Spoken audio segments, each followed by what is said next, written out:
The year was 1947, and deep inside a forgotten Soviet military compound, a project was approved under a code name so secret that only a handful of officials ever heard it spoken aloud.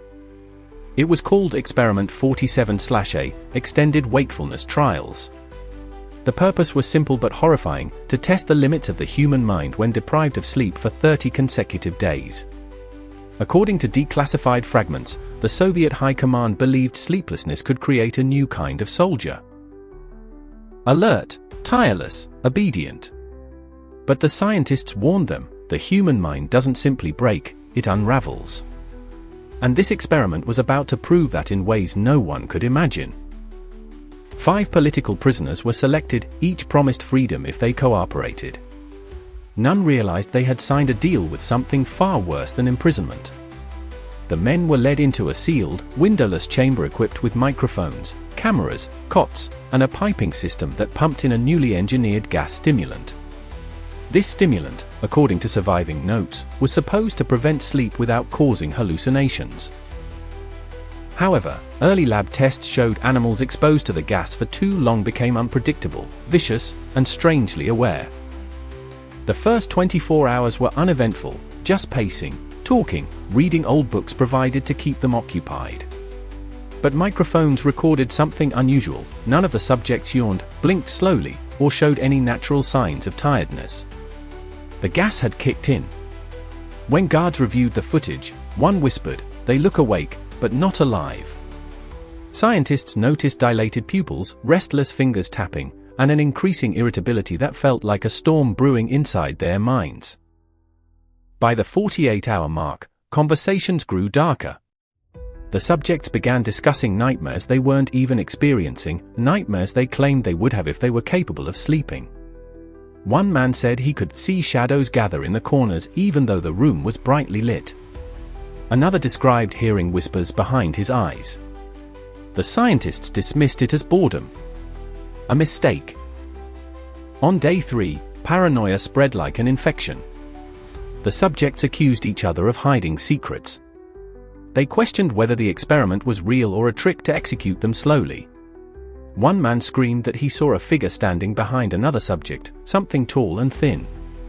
When guards replayed the footage, no figure appeared. But the subject kept insisting, "You removed it. I saw it." By day 4, the subjects stopped speaking to the researchers entirely. Instead, they huddled in corners and whispered to each other, shielding their mouths with their hands as if terrified someone, or something, was listening. The scientists assumed it was the paranoia taking over, but what unsettled them was the sudden synchronization of the whispers.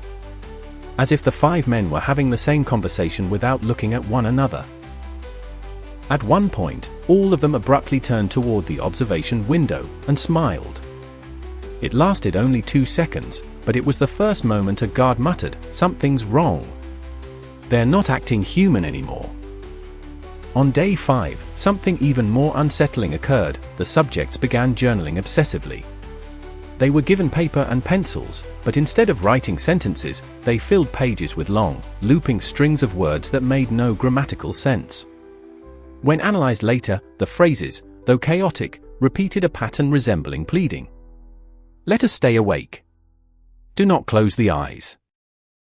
One subject pressed his face so close to the camera that his breath fogged the lens, whispering, "They're watching when it gets quiet." Scientists decided to increase the gas flow, hoping it would stabilize the growing paranoia. Instead, it magnified it. The subject's speech grew faster, slurred but urgent, as if their thoughts were racing far beyond what their tongues could articulate. One of them began pacing in a perfect square shape, never-breaking pattern. Another pressed his ear flat against the steel wall for hours, claiming he could hear footsteps in the walls. "Not rats, people," he insisted.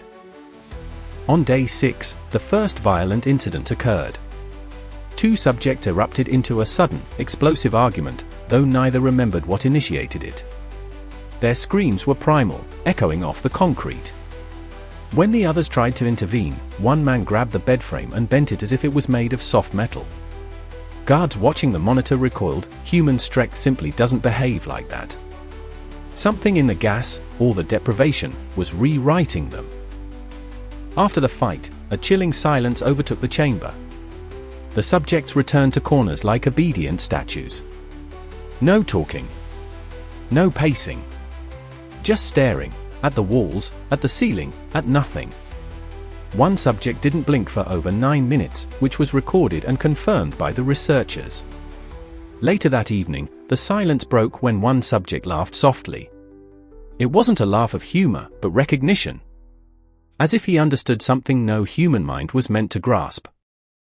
On day 7, the researchers documented the strangest behavioral shift yet. The subjects stopped caring about food. Meals slid into the chamber remained untouched. One man kicked his tray into the wall with enough force to turn the metal tray into a folded curve. The subjects seemed nourished by something else, whether it was psychological, supernatural, or chemical remained unknown. But cameras captured faint pulses of energy around them, like heat waves rising off pavement. Then came night 8, the night every surviving scientist mentioned in their debriefing as the turning point. At 3:17 a.m., all 5 subjects suddenly stood upright at the exact same moment. They tilted their heads as if listening to someone whispering directly above them. Then, in perfect unison, they said one sentence: "We are awake." The gas chamber microphones picked up a second sound, something faint, like breathing from inside the pipes. From that moment on, the subjects displayed signs of a shared consciousness. They finished each other's sentences. They recited the same passages of their nonsensical writings without looking at each other. At one point, one subject whispered a question into the corner of the room, and another answered aloud from across the chamber. It was no longer paranoia, it was connection. Something had bonded them in a way science couldn't explain. By day 9, their appearance had changed drastically. Dark circles under their eyes turned into bruised, sunken hollows. Their skin grew pale and almost translucent. Veins became visible like blue lightning across their limbs. Their smiles, when they appeared, were wide, forced, unnatural. And yet, their bodies moved with terrible efficiency, like machines that no longer required the biological rhythms of human life. On the morning of day 10, the subject erupted into screaming fits. But not out of fear. It sounded almost celebratory, like they had discovered something euphoric. They screamed so loudly that 2 microphones cracked, and 1 camera short-circuited. When asked why they were screaming, one subject answered calmly, "Because now we understand." But he refused to clarify what they had understood. That night, the screaming became laughter. Wild, ecstatic laughter that echoed down the steel corridors of the facility. The guards outside the chamber felt nauseous hearing it, like the sound crawled inside their ears. One guard vomited after only 10 minutes of exposure. Psychologists later described the laughter as inhumanly layered, as if more than 5 voices were laughing. But on day 11, everything stopped. No laughter. No speaking. No movement. The subject simply froze in place. When scientists zoomed the cameras, they realized the men weren't breathing. Their chests were still. Their eyes unblinking. But they were standing upright, as rigid as statues. When one researcher whispered, "Are they dead?" all 5 subjects slowly turned toward the camera at the exact same moment. Then, for the first time since the experiment began, one of them stepped forward and pressed his forehead against the glass. In a low, cracked voice, he whispered, "We can feel the others." When asked what others, he replied, "The ones who don't sleep." His tone suggested he wasn't talking about humans. A deep, rumbling sound reverberated through the chamber, like something shifting behind the walls. Later that night, one subject tried to claw his way through the steel floor. He scraped until his fingernails tore off and blood dripped between the seams. When scientists demanded he stop, he screamed, "They're underneath." Cameras captured his hands tearing at metal with impossible strength before he collapsed, breathing heavily but refusing to rest. Over the speakers, another subject whispered, "He hears them, crawling." At this point, the scientists requested to terminate the experiment. They were denied. Moscow officials insisted it continue until the 30-day mark, no matter the psychological damage. But the mental damage was already beyond repair. Subjects now muttered phrases that didn't belong to any known language. Microphones recorded a second, deeper voice overlapping their own. And in moments when the lights flickered, the silhouettes on camera didn't look entirely human anymore. By day 12, the subjects' speech patterns had shifted entirely. They no longer formed traditional sentences but spoke in fractured declarations, as though reading pieces of memories that didn't belong to them. Researchers compared the audio to archived Soviet radio transmissions from the 1930s, noticing eerie similarities in phrasing and cadence. One subject recited a message word for word from a transmission that had been deleted decades earlier. When asked how he knew it, he smiled and said, "The voices remember." The statement created a chilling theory within the research team. The gas wasn't just keeping them awake, it was connecting them to something timeless. At 2:40 a.m., a subject began screaming at the ceiling with such intensity that dust fell like snow from the steel beams. His eyes darted wildly as if watching something no one else could see. "It's crawling," he shrieked repeatedly. The other subjects didn't react, almost as though they knew what he was seeing and had already accepted it. One whispered, "It always watches from above when the dark gets tired." Researchers attempted to re-establish control by activating the intercom. The moment the speaker crackled, every subject dropped to their knees. Not in fear, but reverence. They bowed their heads and whispered, "The waking one has spoken." Terrified, scientists immediately shut the intercom off. But the subjects remained kneeling for hours, trembling as if in prayer. By now, psychological specialists were certain the men were in a state beyond psychosis. Their brain scan showed abnormal electrical surges, patterns closer to seizure activity but occurring while fully conscious. In some scans, there appeared to be a secondary neural rhythm pulsing behind the first, almost like a second consciousness overlapping their minds. One doctor whispered, "It's like another presence riding inside their thoughts." The military ignored all warnings. On day 13, the researchers introduced a new variable: recorded lullabies played softly over the intercom.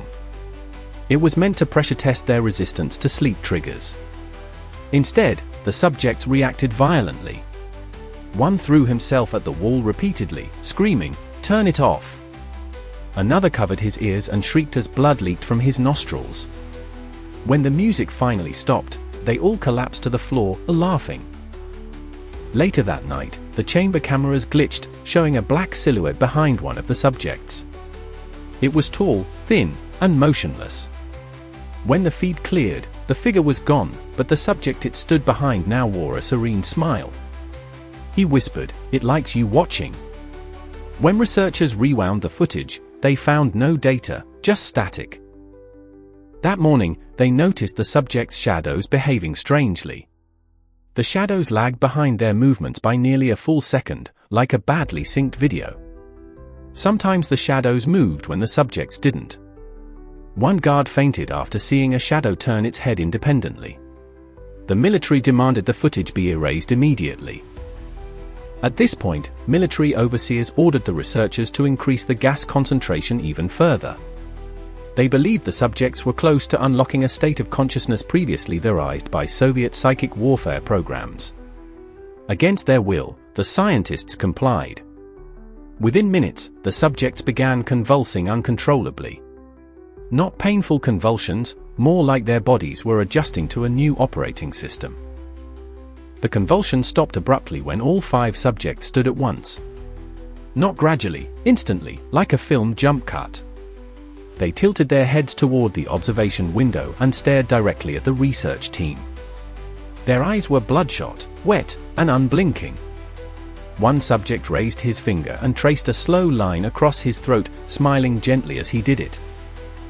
By day 14, sleep deprivation had pushed their bodies beyond recognizable limits. Their pupils no longer responded to light. Their reflexes had become impossibly fast. One subject caught a falling metal bolt midair without even looking at it. Theories emerged that the gas was triggering dormant neurological pathways nature had never intended to be used. Some scientists believed they were witnessing evolution forced at gunpoint.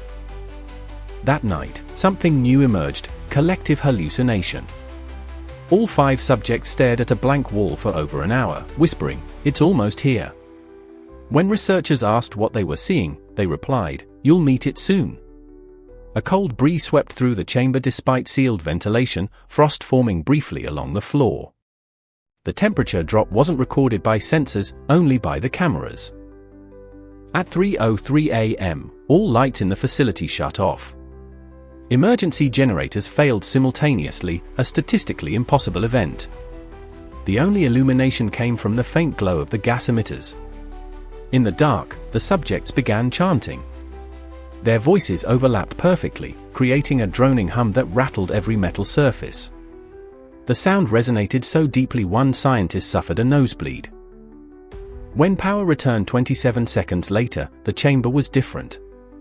Symbols had been scratched into the walls, spirals, runes, and phrases in multiple ancient languages. None of it had been there before the blackout. And none of the subjects had moved from their positions. One muttered, "He taught us while you were blind." Military officials demanded to know what he'd referred to. The subjects gave a chilling answer, "The sleepless one." They described it as a being that lives in the space between waking and dreaming, feeding on the moments a mind refuses to rest. They claimed the gas simply opened the door, and now the door could not be closed. One subject said, "When you keep someone awake long enough, something else wakes instead." By day 15, the subjects' bodies began rejecting any attempts at sedation. When researchers tried to administer a tranquilizer through the food hatch, the needle warped as if bent by invisible hands. One subject laughed and said, "He doesn't like that." Attempts to cut off gas flow also failed, valves jammed, controls locked, and internal pressure readings fluctuated wildly, as if something inside the chamber was controlling the system. That evening, the subjects began a new behavior, synchronized breathing. They inhaled and exhaled at the exact same second, their chests rising and falling like a single organism. The sound was disturbingly loud, almost mechanical. Some researchers believed they were no longer individual human beings, but components of a shared consciousness, something like a hive mind. Later that night, the synchronized breathing stopped. Instead, each subject stood up and began speaking simultaneously, but each voice told a different story. One described watching himself sleep as a child. Another spoke of a shadow climbing into his mouth. Another described floating above the chamber ceiling, looking down at his own body. Their monologues created a nightmarish chorus of overlapping trauma. When researchers begged them to stop, one subject lifted his hand. The others instantly fell silent. He stepped forward and said, "You keep asking questions you don't want the answers to." His eyes were pitch black, not dilated, but fully consumed. "We are beyond waking. We are beyond human. The sleepless one is almost here." That was the breaking point. The lead scientist ordered the experiment terminated immediately. But when guards attempted to enter the chamber, the subjects screamed in perfect unison, "Eno!" The lights ruptured, exploding one by one. Every guard felt an invisible force hurl them backward. And inside the chamber, the subjects began to rise slowly off the ground. As they hovered there, the temperature dropped below freezing. Frost crawled up the chamber walls. The subjects' bodies twisted unnaturally, bones cracking but faces calm. One whispered, "He's awake now." And the camera captured something horrifying behind them, a tall, skeletal silhouette rising from the floor like mist forming into a body. The figure behind the subjects continued to grow, its limbs stretching unnaturally long, as if pulled from the darkness itself. It had no distinct features, just a shape, a presence, a void pretending to be human. As it rose, the temperature plummeted so rapidly that the cameras frosted over instantly, leaving the scientists nearly blind. Only the faint silhouettes of the floating subjects were still visible, swaying gently as though caught in an unseen current. One subject whispered a word that none of the researchers recognized, Vesnia. The way he said it made every person in the observation booth feel physically ill. Suddenly, all 5 subjects dropped violently to the ground at the exact same moment, landing with sickening cracks. Their bones broke on impact, but none screamed, not even a flinch. Instead, they began crawling toward the observation window, dragging their twisted limbs behind them. Their movements were slow, deliberate, synchronized, as if controlled by a single puppeteer. One of them looked directly into the camera and mouthed, "Let us out." Researchers panicked and slammed the steel shutters closed over the observation windows. But shutting out the sight did nothing to silence the scraping sounds of broken limbs dragging across concrete. The scraping grew louder, sharper, until it sounded like claws carving into metal. The scientists backed away as the chamber wall itself started to dent inward. The subjects were trying to break out, without tools, without strength, using only their shattered bodies. Desperate for control, the lead scientist triggered the emergency gas flush, intending to neutralize the subjects by flooding the chamber with knockout agents. But the moment the gas started flowing, all 5 subjects screamed at once, a sound so shrill and piercing that the observation booth speakers burst. Every bulb shattered, plunging the facility into strobing emergency lights. And through the flickering red glow, the dented wall began to peel outward. When the wall finally tore open, the gas didn't escape outward, something pulled it inward, as if the chamber were breathing. The sleepless one, still half-formed, expanded and contracted like a massive lung. Every breath distorted the air, bending light like heat waves. The subjects began to rise again, limbs dangling like broken marionettes, faces slack with devotion. They whispered, "He inhales. He chooses. He feeds." A squad of armed guards stormed in, weapons raised, shouting for the chamber to be evacuated. But the moment they crossed the threshold, the air became thick, almost liquid. They moved as if wading through syrup, their footsteps slowed, their voices drawn out like a slowed-down tape. Before they could fire a single shot, the sleepless one shifted its attention toward them, and the guards froze mid-step. One guard's body suddenly snapped backward with a violent jerk, spine twisting like it was made of string. Another collapsed into a fetal position as his eyes rolled back, mumbling in a child's voice. A third dropped his rifle and began laughing uncontrollably, the sound echoing through the chamber like a broken music box. Within seconds, all 3 lay on the ground, alive, but mentally unrecognizable. The sleepless one hadn't killed them, it had rewritten them. Panicking, the remaining researchers initiated Lockdown Protocol Omega, sealing off the entire underground facility. Massive steel blast doors slammed shut across every corridor. But as they sealed the doors, the security monitors went haywire, showing multiple silhouettes moving inside areas that were supposed to be empty. Some moved in ways no human could. Others appeared to glide, phasing through walls. In the command center, a debate erupted among the scientists: should they attempt containment, or destroy the facility entirely? The older researchers argued that nothing inside was human anymore. Others insisted they could still save the subjects if they cut off the gas. But every attempt to disable the gas lines failed, the system had rerouted itself, locked behind commands no one had entered. It was controlling itself. Suddenly, all screens in the command center went black. A moment later, a single live feed activated, a feed no one had selected.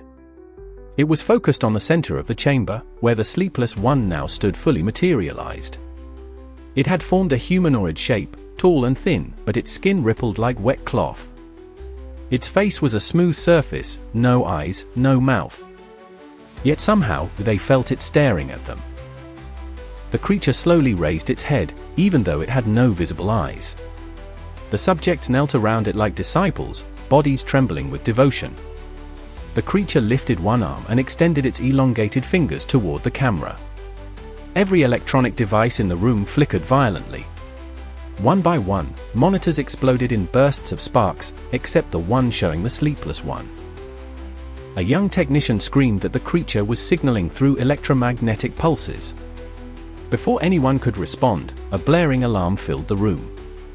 The system announced unauthorized access, declaring that the creature had gained control of the facility's oxygen, lighting, and pressure systems. It was turning the entire underground complex into another chamber. Back inside the chamber, the subjects' bodies began to contort again. Their spines arched, fingers stretched, and their skin tightened as though pulled from inside. One attempted to stand but collapsed as his knees bent in the wrong direction. Another began whispering numbers in a language with no recognizable structure.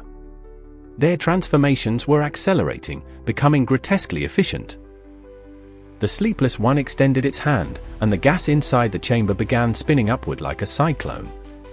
The vortex lifted the subjects into the air once more, their bodies rotating like limp dolls. As they spun, chunks of skin and clothing tore away, drifting like ash.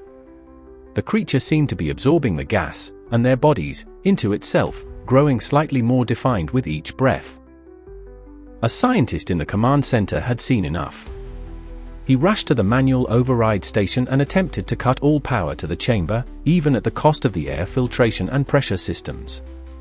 But the moment he pulled the lever, it snapped clean off in his hand, as if severed by invisible force.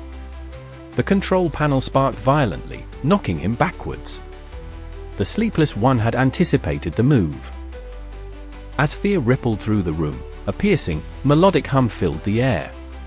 The sleepless one was now producing sound, an impossible harmony of voices overlapping as if thousands were singing through it at once.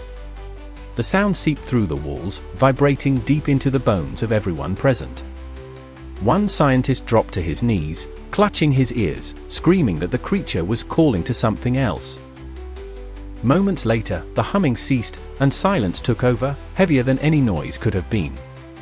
Then, without warning, the sleepless one turned its faceless head toward a corner of the chamber. A crack in reality appeared, thin at first, like a tear in a painting.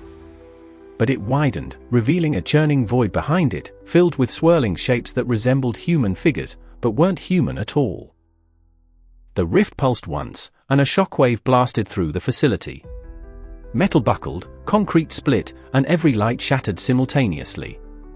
Scientists were thrown to the ground, gasping for air as the oxygen levels plummeted. The sleepless one extended its arms and began walking toward the rift, its movement no longer floating but stepping, as if fully in control of its new form. The subjects followed behind it in crawling, broken formation.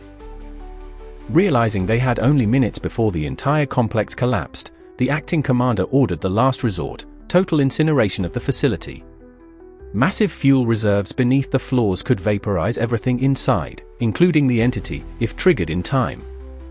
But access required manual activation inside the lower levels, dangerously close to the chamber. Only one scientist volunteered to go. As the volunteer raced down the narrow metal staircases, the building shook violently with every step. The hum returned, this time deeper, almost like a heartbeat echoing through steel. When he reached the incineration control room, frost covered every surface despite the rising heat levels. He placed his trembling hand on the manual ignition switch, unaware that something was standing in the darkness behind him. Hours after the blood-filled chamber went silent, researchers attempted communication again. They activated the intercom and gently asked, "If you can hear us, respond." After nearly a full minute of static, a faint whisper came through, "We never left." The voice didn't match any of the 5 subjects. It was older, deeper, and layered, as if multiple voices tried to speak as one. The scientists immediately shut off the intercom, afraid the voice might not belong to anything inside the chamber at all. When the light stabilized, the men were standing again, every bone in their bodies popping into realignment as if something repositioned them from the inside. One man's arm twisted all the way around before snapping back into place without pain. They stared at the camera with hollow, victorious expressions. Their chests still weren't rising or falling.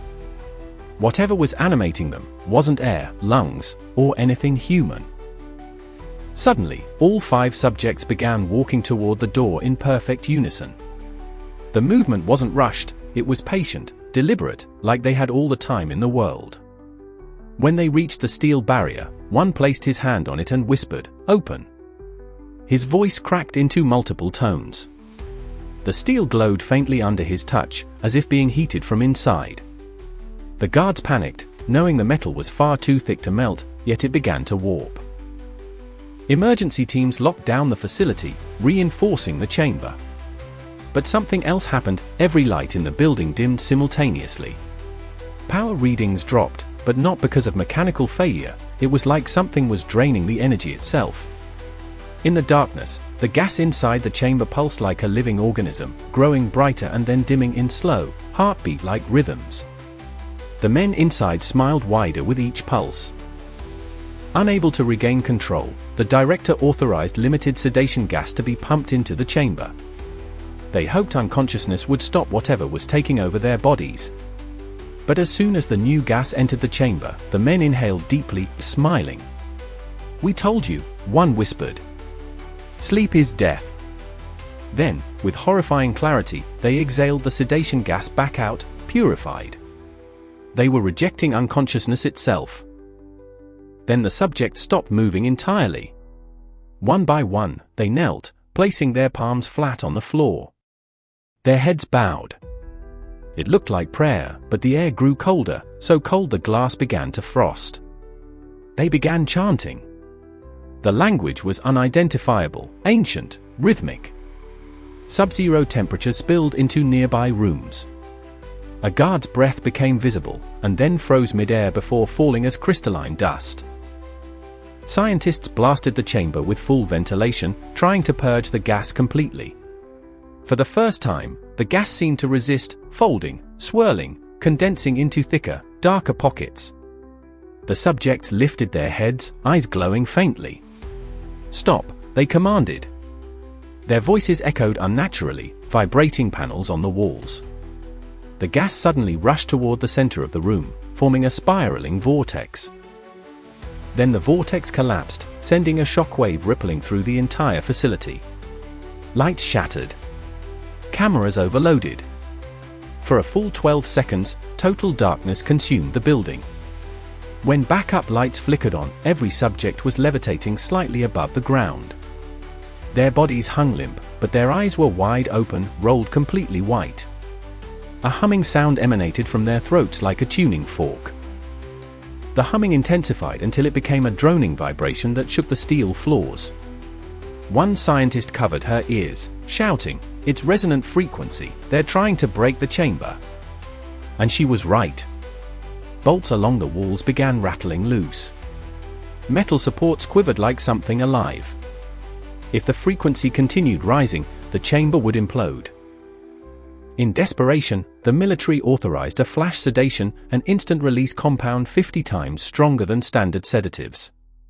The gas detonated into the chamber like a fog bomb. The humming halted. The levitation stopped. Bodies crashed to the floor. For almost 30 seconds, silence returned.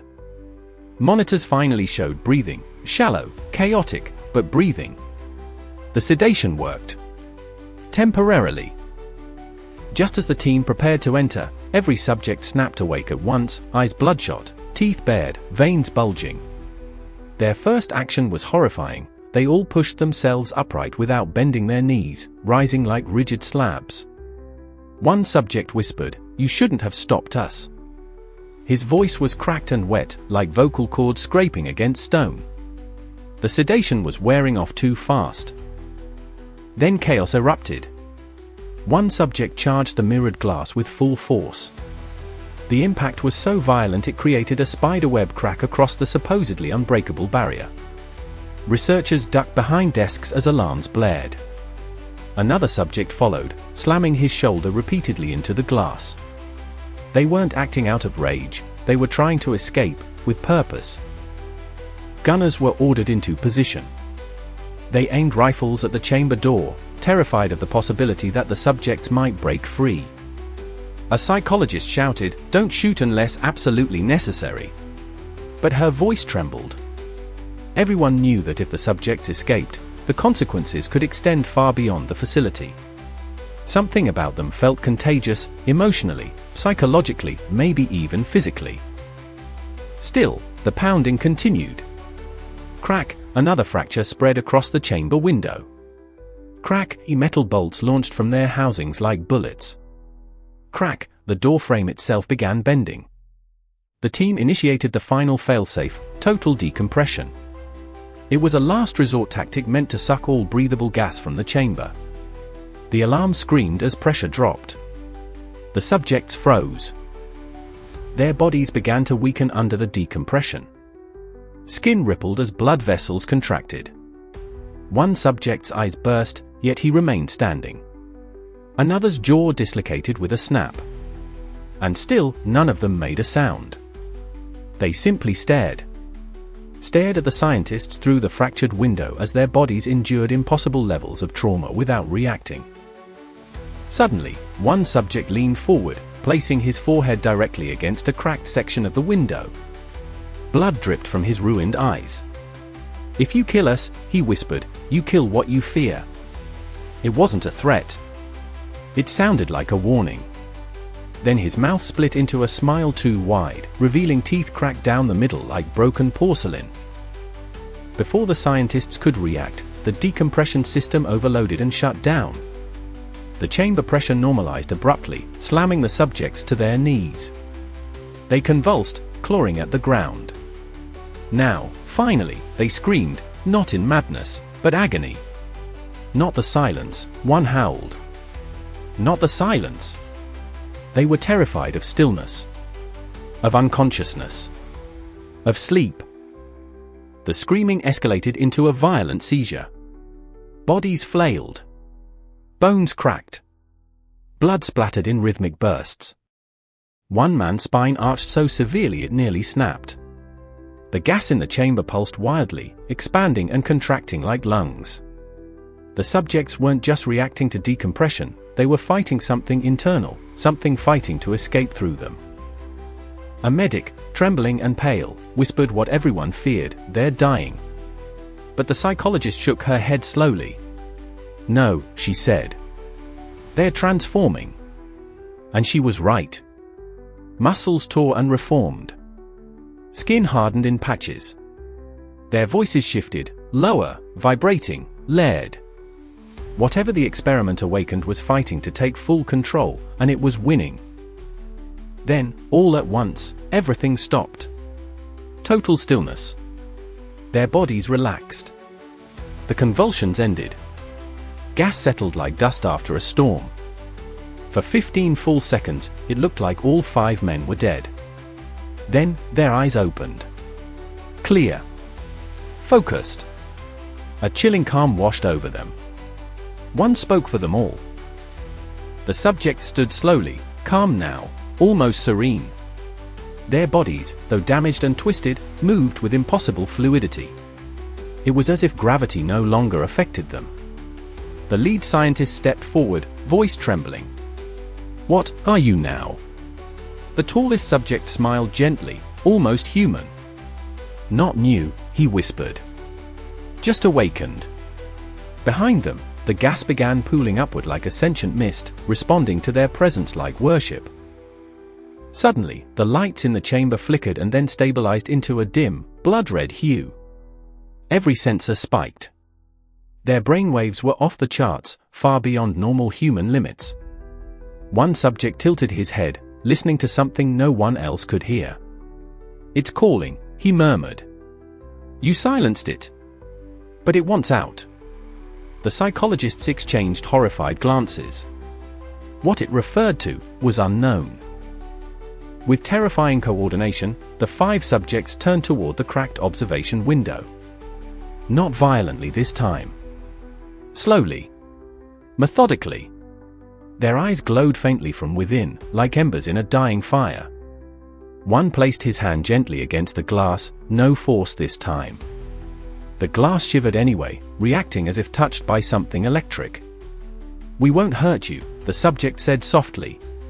"Not yet." The director finally gave the order: sedate them manually. Open the chamber. The soldiers protested, but orders were orders. As the heavy steel door unlatched with a seismic groan, the subjects didn't advance. They simply watched calmly. Almost sympathetically. A soldier approached with a tranquilizer rifle aimed directly at the nearest subject's throat.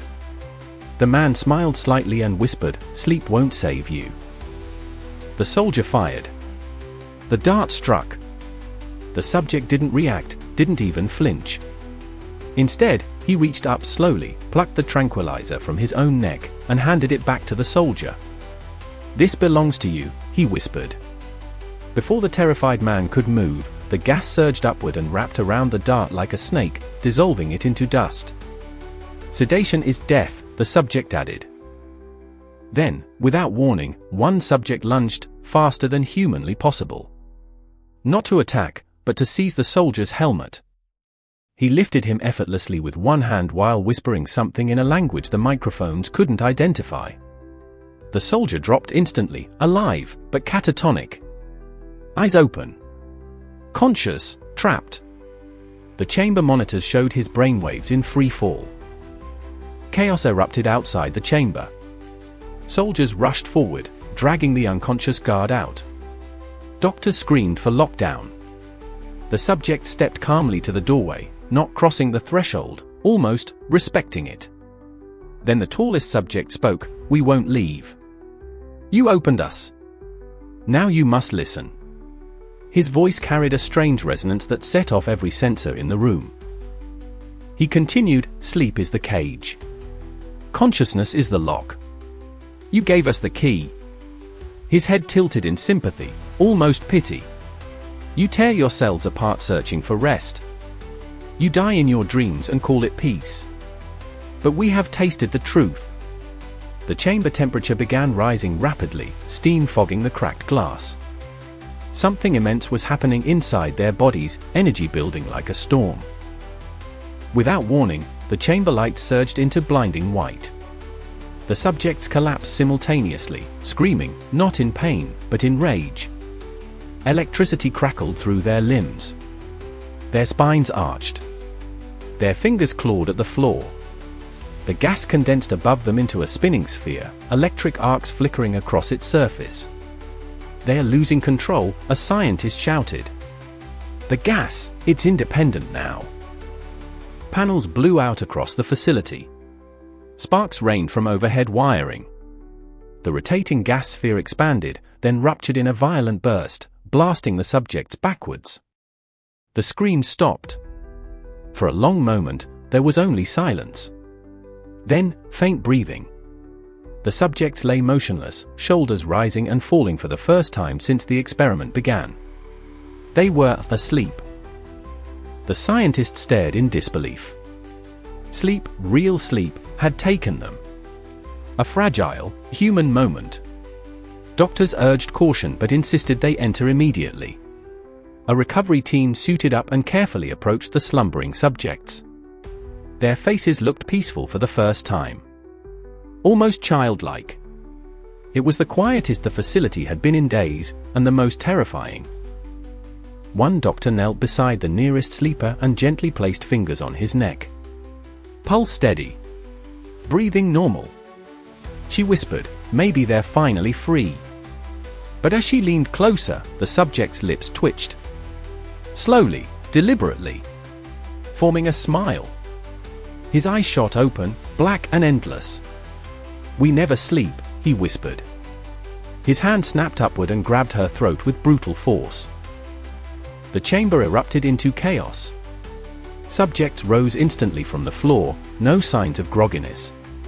Their bodies seemed fully restored, stronger, faster, more coordinated than ever. One grabbed a guard and hurled him across the chamber like weightless debris. Another slammed his fist into the steel wall, leaving a crater. The gas, now free from containment, flooded the chamber like an eager participant. The director screamed, "Shut it down! Shut everything down!" But it was far too late. The gas began seeping into ventilation ducts, escaping containment. Across the facility, soldiers collapsed as the invisible fog entered their lungs. Cameras from other sections showed people rising awake, alert, and smiling eerily. The infection wasn't just physical. It was cognitive, conscious. The subject stepped through the chamber doorway without resistance this time. They moved with ritualistic purpose, as if following a map only they could see. The tallest subject paused and turned back to the scientists watching from behind reinforced glass. "We were meant to wake," he murmured. "And now, so are you." His eyes flickered like dying flames before going completely dark. Backup generators kicked in, illuminating a horrifying sight, dozens of personnel standing motionless in hallways, eyes wide open, unblinking. The subjects walked past them, untouched, as if these new hosts were irrelevant. The gas traveled ahead like a scout, infecting one room after another. A single technician whispered into his radio, "They're spreading consciousness, whatever it is." Military reinforcements stormed the lower levels, armed with heavy weaponry. When they opened fire, the bullets passed through the gas harmlessly, and the subjects kept walking. The only time they reacted was when gunfire struck the sleeping personnel. "Wasteful," one subject said. Then he simply touched a soldier's weapon. The entire rifle disintegrated into ash. Realizing containment was impossible, the director initiated the Omega Protocol, a self-destruct sequence meant to bury the facility forever.